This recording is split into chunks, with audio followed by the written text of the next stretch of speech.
內欄白衫就力闖嚟嘅，咁啊再中檔電子群英出邊佳龍區，灰馬星雲帝國包尾嗰隻呢，仲係佳龍區嚟㗎。好啦，咁啊入直路咯喎，阿馬寶寶拍住嘉應之後放嚟咗2個身位，點解已經咬上嚟第3位啦？越逼越緊㗎啦。When I put a tongue tie on, and there was a rodeo act going on. So when we go back to you asking, was he a possible Derby horse? There was no way.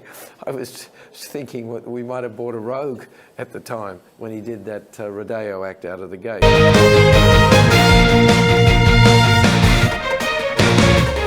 嚟最後100零米，前面透出嘅馬係好精神啊！埋邊呢旅遊首席騎落都仲有反應，外邊佳龍區入邊呢仲有騰龍超影，最後50米旅遊首席佔先，外邊上嚟佳龍區嗰種啲第1名相當接近，時進區爆埋添啊！咁啊第2名嘅馬要影相，佳龍區透出嘅馬呢就係太金剛啦，埋邊英明神勇，佳龍區中檔追緊上嚟，出邊位置仲有聖飛接近終點啦，佳龍區透出野馬，第2名呢就係呢隻太金剛。外邊呢，呢隻佳龍區飛緊上嚟啊！馬林中間仲有呢隻飛來猛啦，入邊呢就醒目名區，最後100零米，佳龍區外邊湧上嚟都過晒㗎啦。跟住第2位，埋邊有醒目名區，中間包裝鬥士接近終點，打搭都贏啦！佳龍區佳龍區中間直追美麗之星，後邊嘅馬仲有天才上緊嚟，中檔位置就美麗大師，最後50米，佳龍區已經係脫穎而出，贏緊呢場獅子山錦標啦！跑第2名㗎嘛，美麗大師啊，天才。Part of the track today was in the centre, and he did just that. And he beat some very nice horses there. But we always said he was talented, and he's again proven it today. And as I said, we'll put him away, and 3 to 4 runs into the Derby next season.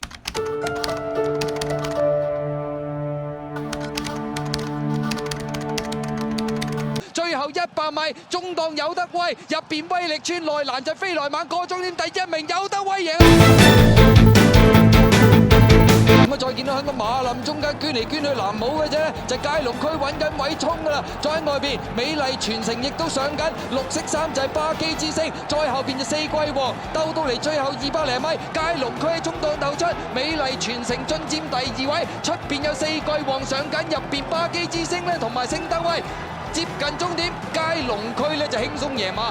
好啦，鬥到嚟最後直路啦，前面透出聖德威，咁啊劍斷浪追緊佢，入邊位置加州二長啊，再見到中間呢就佳龍區上緊，四季王亦都追緊，最出就巴基之星，最後200米到啦，透出嘅馬係佳龍區，出邊巴基之星亦都上緊嚟，仲有四季王，接近終點佳龍區贏啊，巴基之星第2，四季王第3。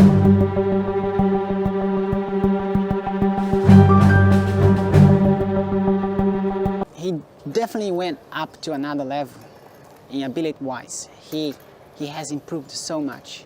Honestly, I didn't expect him to improve that much because he is a kind of horse that holds back a little bit. And fortunately, I was wrong on regards to he improving or not, and he did. So I'm proud that he proved me wrong. The last 2 starts that I was on board of him, he indicates that he's, at least in those particular distance, which is a mile and 1800 meters, is the best horse, the best 4 years old in town. And the way how he won, I was very impressive as well. So he is very special. He has proved himself as one of the best 4 years old in town. So yeah, I'm very proud and glad to have him. Going into the Derby now full of confidence, hope that the owner, can pull a good draw. And I think he'll be repeating.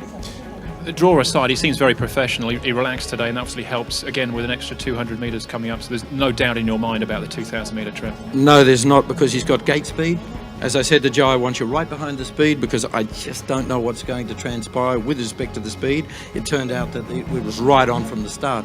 No, draws a good gate. It's definitely the horse to beat. 如果你睇佢啲贏馬姿態咧，真係風捲殘雲咁。係啊，個騎師咧。證明佢咧啲跑法係大把在手嘅，因為呢個莫雷拉你知啊，隻馬唔夠咧，佢會捐窿捐罅咁樣上噶嘛。哇！一隻馬大把喺手嘅時候咧，佢嘣一聲飛出去大外檔啊！最近贏馬就係咁啦，都費事你阻到佢啊！咁你仲有幾多喺手咧？你都真係唔知嘅。不過咧有一樣嘢咧，又唔好話我嚇大家嚇。呢隻馬咧，我哋最近咧，無論試閘或者拍跳咧，都發覺佢咧冇以前咁痕喎隻馬。攣咗啊？係啊，唔知點解咧？有啲少少爛添，我覺得佢。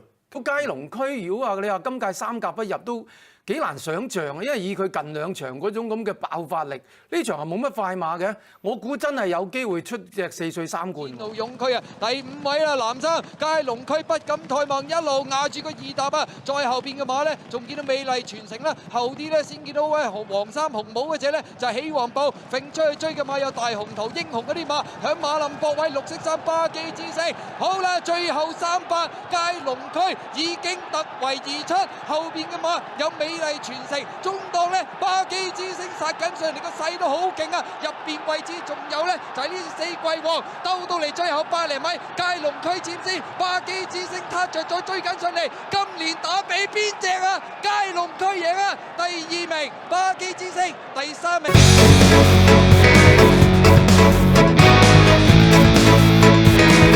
到嚟最後直路啦，前面透出嘅馬就係佳龍區啊，咁啊見到埋邊榮彩繽紛啦，中環大地追，中檔位置仲有美麗大師，咁啊再見到後一陣嘅馬就係喜蓮掌聲，最後100厘米，佳龍區仲係佔先有少少內線，美麗大師追緊佢，後邊嘅馬仲有中環大地嗰啲馬接近終點第1名，都係佳龍區贏啊！He's going to compete against the Rapid Dragon again. How do you see the matchup here? Well, you know, last time I gave him £5. This time we're in equal terms. I think we stand a very good chance of beating him.